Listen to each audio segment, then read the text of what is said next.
bebeu uma água, respirou um pouco, então volta aqui comigo para a gente falar sobre amplitude de controle, também chamada de amplitude administrativa.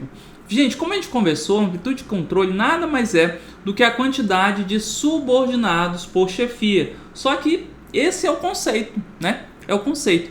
Agora, quais as consequências práticas, né, da amplitude de controle para a estrutura organizacional? Primeiro ponto, gente, a amplitude de controle ela é decisiva para a definição do número de escalões hierárquicos, né? Isso, gente, é interessante. Eu quero que você entenda por que isso acontece. Eu não quero que simplesmente você decore, eu quero que você entenda. A amplitude de controle é o número de subordinados para cada chefe. Quanto maior for a amplitude de controle, o que eu estou dizendo? Que a amplitude de controle é maior? Eu estou dizendo que cada chefe consegue cuidar de um número maior de subordinados. Logo, se um chefe consegue lidar com uma quantidade maior de subordinados, o que vai acontecer com a quantidade de chefes necessários? Vai ser menor, porque se cada chefe consegue cuidar de mais, eu vou precisar de menos chefes, não é isso? Então, quanto maior for a amplitude de controle, ou seja, quanto mais subordinados cada chefe conseguir cuidar, menor será a quantidade de níveis hierárquicos. Por quê? Porque eu vou precisar de um número menor de chefes. Então, grava isso aí. Quanto maior for a amplitude de controle, menor será o número de níveis hierárquicos, né? Por consequência, a organização vai ser mais achatada, ela vai ser mais horizontalizada, né? Por quê? Porque quanto menor o número de níveis hierárquicos, a organização ela vai ficando mais horizontal. Por outro lado, né? Se a amplitude de controle é menor, o que está acontecendo?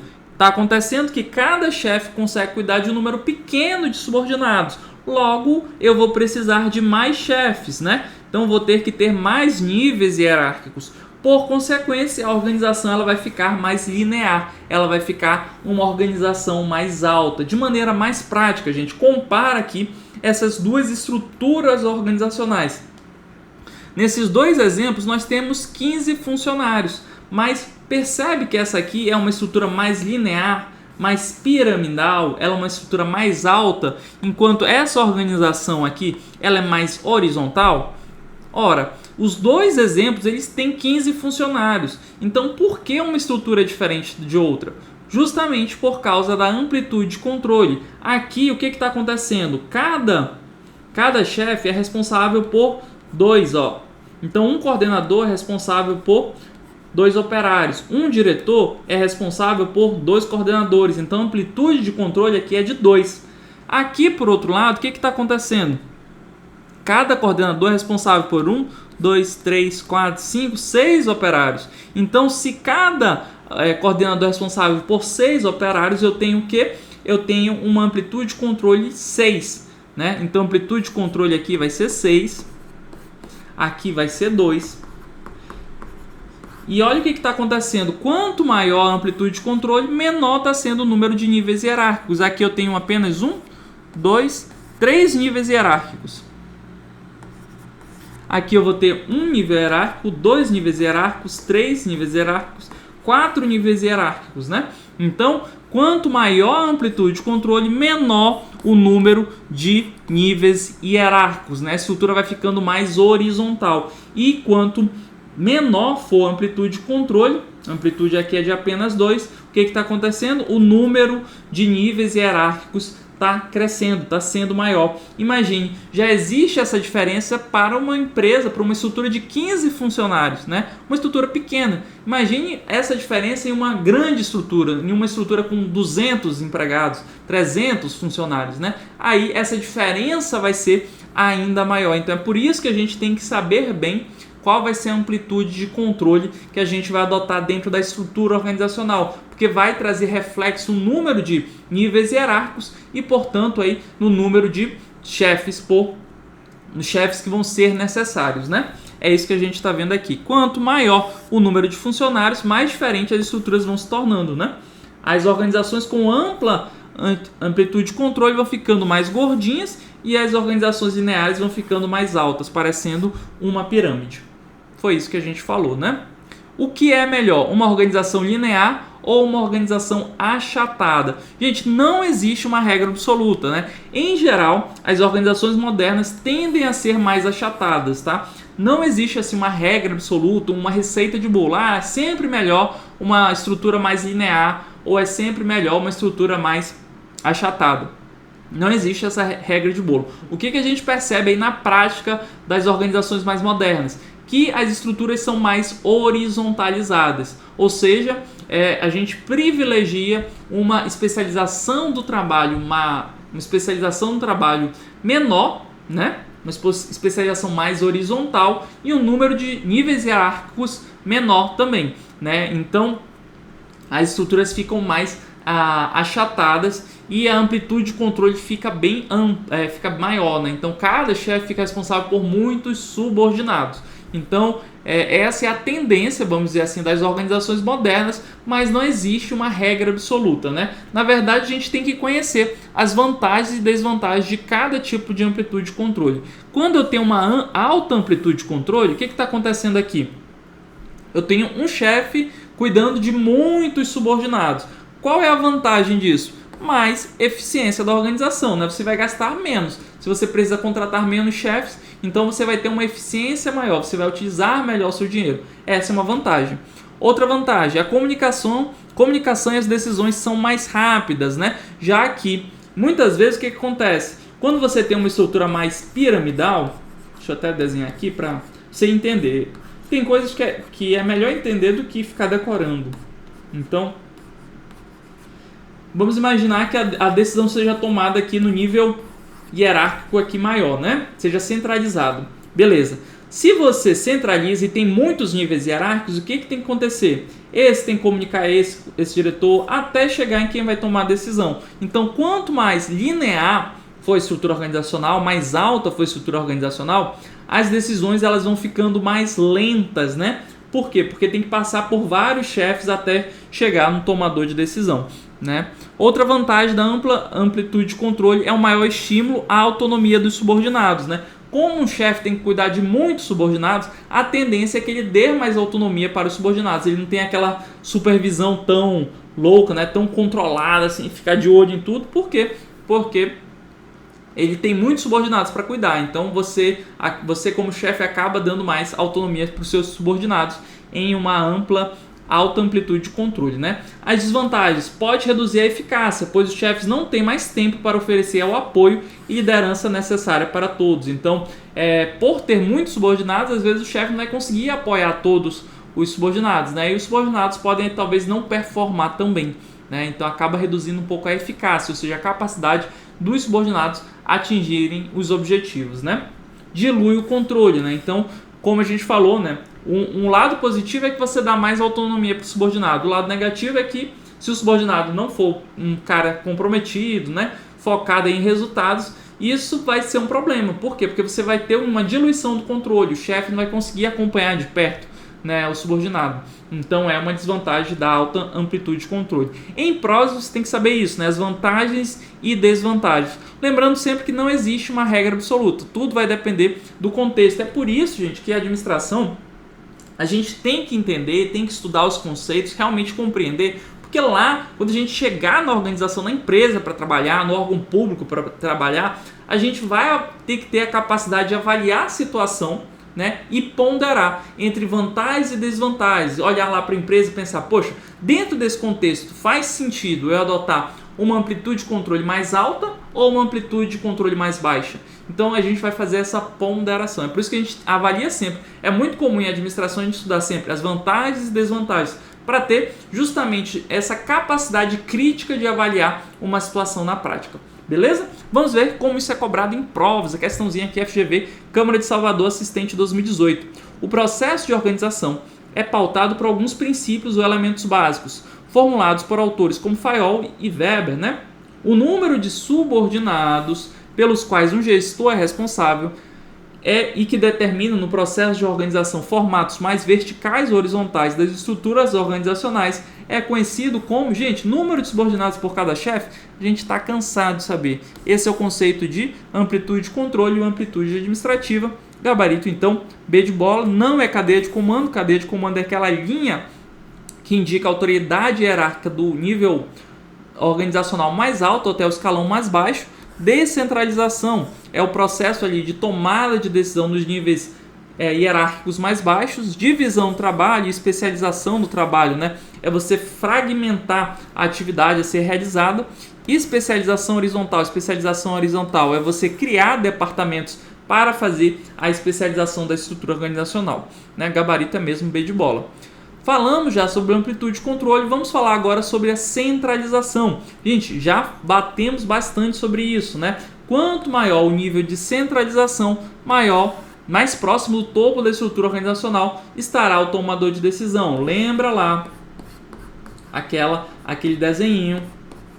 Marcelo, você está sendo chato, você está repetindo. Gente, é para fixar. Tá? Às vezes eu repito, principalmente esses conceitos que eu sei que são mais abstratos, talvez não sejam tão presentes aí no seu dia a dia, para você fixando. Então, se eu tenho centralização, a decisão está sendo tomada aqui no topo da estrutura organizacional. Se eu tenho decisões sendo tomadas aqui na parte mais baixa da organização, eu vou ter o quê? Uma descentralização. Qual é o melhor, centralização ou descentralização? De novo, não temos uma receita de bolo. Nós, como gestores, futuros servidores públicos, temos que ter a capacidade de ponderar, avaliar a situação e ponderar as vantagens e desvantagens da centralização. Então, quando eu centralizo, ou seja, eu tenho decisões ali tomadas no ápice da estrutura organizacional, quais são as vantagens? Primeira vantagem, a decisão ela se baseia em uma visão global da empresa. Então, vai ser um diretor que vai estar tomando a decisão, por exemplo, ou seja, uma decisão mais centralizada, ele vai ter a visão geral, né? Ele vai conhecer os diferentes departamentos da empresa, ele vai conseguir entender como as vantagens do marketing e os problemas da contabilidade, por exemplo, vão afetar a decisão. Ele tem essa visão mais geral. Né? Outra vantagem da centralização, os tomadores de decisão são bem treinados e habituados com o processo decisório. Então, um presidente de uma empresa, ele toma decisões todos os dias, ele está habituado, ele é treinado para isso, ele fez vários cursos, ele tem conhecimento, ele está acostumado a tomar decisões. Essa é uma vantagem da centralização. As decisões elas são mais consistentes com os objetivos organizacionais. Justamente em decorrência dessa visão mais global, as decisões centralizadas elas consideram ali aspectos de diferentes departamentos. Então elas tendem a ter mais consistência com os objetivos de toda a organização. É diferente quando a gente descentraliza, porque quando a gente descentraliza, quem vai tomar a decisão tem a visão ali mais míope, uma visão mais focada no seu próprio departamento. E aí, essas decisões muitas vezes vêm em contradição com os desejos de outro departamento, né? Então, por faltar essa visão mais global em um processo de descentralização, não existe essa consistência com os objetivos organizacionais. Aqui essa decisão consegue ser mais consistente justamente porque na centralização a gente tem essa visão global da empresa. Decisões centralizadas reduzem custos operacionais, né? Porque você não precisa criar estruturas de assessoramento, né? Então, o tomador de decisão ele já tem a assessoria dele e consegue tomar muitas decisões. Se você descentraliza isso, você vai ter que ir criando estruturas e tendo que treinar essas pessoas, esses supervisores ou esses gerentes para tomar decisão. E aí isso, claro, vai criando custos, né, a serem assumidos. Desvantagem da centralização. Primeiro, decisões tendem a ser mais demoradas. Se você está centralizando muitas decisões, você vai ter que tomar muitas decisões, né? E é natural que com isso você vai ter uma sobrecarga e as decisões vão ficando mais demoradas. Os tomadores de decisão estão mais distantes da situação e das pessoas envolvidas. Então, um presidente, por exemplo, de uma empresa, de uma multinacional, se ele tiver que decidir, por exemplo, sobre um problema que aconteceu ali lá na Tailândia, no atendimento com o cliente, um negócio bem específico. Imagine, olha o quanto distante um presidente aqui no Brasil, dessa multinacional com sede aqui no Brasil, está distante da situação que ocorreu lá na Tailândia no atendimento. Então, até chegar a informação para ele, né, ela vai chegar com mais ruído, vai ser uma qualidade de informação mais ruim, porque o atendente vai passar uma informação para o supervisor, vai passar para o gerente, até chegar no presidente, né, para tomar a decisão. Então, vai ser uma qualidade de informação mais ruim e muito distante do que aconteceu. Então, a centralização tem essa desvantagem, né? Os tomadores eles estão muito distantes da situação que envolve as pessoas. A comunicação ao longo da estrutura é demorada e está sujeita a ruído, né? Foi isso que a gente falou, porque pelo fato de passar por vários chefes, por vários setores, né? quando a gente está em uma centralização, a comunicação fica muito com ruído, ou seja, lembra lá da brincadeira do telefone sem fio? Começa falando uma coisa e no final já está um negócio totalmente diferente. Então é esse processo que a gente chama de ruído. Isso também acontece nas empresas, né? Então o problema que surge lá na Tailândia, até chegar a informação para o presidente aqui no Brasil, presidente da empresa, né? A informação já vai estar bastante distorcida, já vai ter muita gente falando algumas coisas, então vai ter muito ruído, né? Essa é uma desvantagem da centralização. Temos que conhecer também as vantagens e desvantagens da descentralização, né? Vantagem da descentralização: o tomador de decisão está mais próximo, né? É exatamente o contrário, né? Enquanto na centralização o tomador está distante, na descentralização o tomador de decisão está bem próximo da situação que ocorre. Decisões são mais rápidas, né? Não passa por níveis hierárquicos, né? A decisão está sendo tomada na ponta da estrutura organizacional, então não tem que ouvir ninguém, né? Então a decisão acaba sendo muito mais rápida. Então aqui, ó, se a decisão é tomada aqui, não tem que passar por vários níveis como na centralização. Então as decisões acabam sendo mais rápidas. Estimula o senso de responsabilidade e motivação dos empregados. Isso é interessante, gente. A descentralização ela estimula esse senso de responsabilidade. Por quê? Quem toma a decisão vai assumir os resultados dessa decisão, né? Então ela vai se responsabilizar mais, vai se comprometer mais com a decisão. É diferente de quando o empregado simplesmente está seguindo ordens, né? Até as pessoas externalizam isso. Só estou seguindo ordens, né? Só estou cumprindo o que me mandaram fazer. O que a pessoa está dizendo, né? Tipo, que ela não tem muito compromisso com o resultado disso. Ela está só seguindo o que mandaram ela fazer. Então ela não tem esse compromisso. Por outro lado, quando ela tem o poder de decisão, ela se preocupa mais com o resultado, porque ela sabe que vai ser cobrada em razão da sua decisão. Então existe um senso de responsabilidade maior quando a gente descentraliza as decisões. Mais informações de qualidade disponíveis, né? Pelo fato, né, de o tomador de decisão estar mais próximo da situação, ele acaba tendo mais informações e informações de melhor qualidade. Desvantagem da descentralização: falta de uniformidade das decisões. Então imagine que você descentralizou o processo de tomada de decisão ali para o nível departamental, ou seja, para os gerentes, né? Então o gerente de marketing tem poder de decisão, o gerente ali financeiro tem poder de decisão, então cada gerente tem um poder de decisão. Aí o que pode começar a acontecer?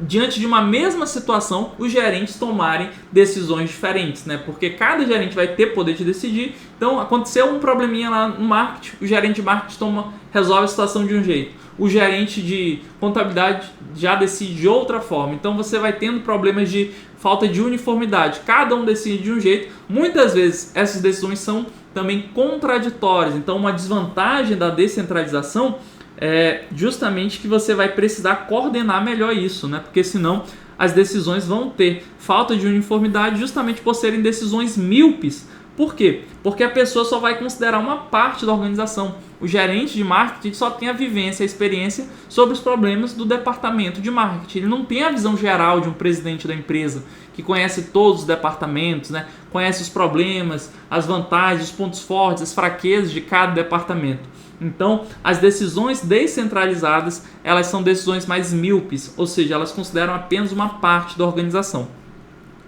Tomadores de decisão não contam, na maioria das vezes, com o suporte de especialistas e não estão acostumados a tomarem decisões. Então, o supervisor lá, ele não tem a mesma expertise, ele não tem a mesma capacidade de tomar decisão do que um presidente da empresa, que já está muito acostumado à tomada de decisão. Então, essa também é uma desvantagem da descentralização. Demanda um maior esforço gerencial de coordenação entre as unidades administrativas para evitar decisões conflitantes. Foi isso que a gente falou, né? Quando você deu poder para os gerentes tomarem decisões, você vai ter que estar coordenando, acompanhando o trabalho dos gerentes para evitar que eles tomem decisões contraditórias. Então vai exigir esse esforço de coordenação maior, diferente da centralização, porque quem vai ser o tomador de decisão, que vai tomar decisões sobre o marketing, contabilidade, finanças, vai ser sempre a mesma pessoa. Então esse risco de ter decisões conflitantes é muito pequeno, porque a pessoa sabe o que decidiu. É diferente quando você descentraliza, porque aí cada gerente vai saber só sobre as suas próprias decisões, não vai saber se elas vão contrariar ou não o que o outro gerente decidiu, né? Então a descentralização ela demanda esse esforço maior de coordenação. A ausência de qualificação para decisões do quadro operacional, né? Então, por isso é aquela história dos custos, né? Porque se você for descentralizar, você vai ter esses custos para qualificar o quadro de pessoal, porque são pessoas que não estão acostumadas a tomar decisões, né?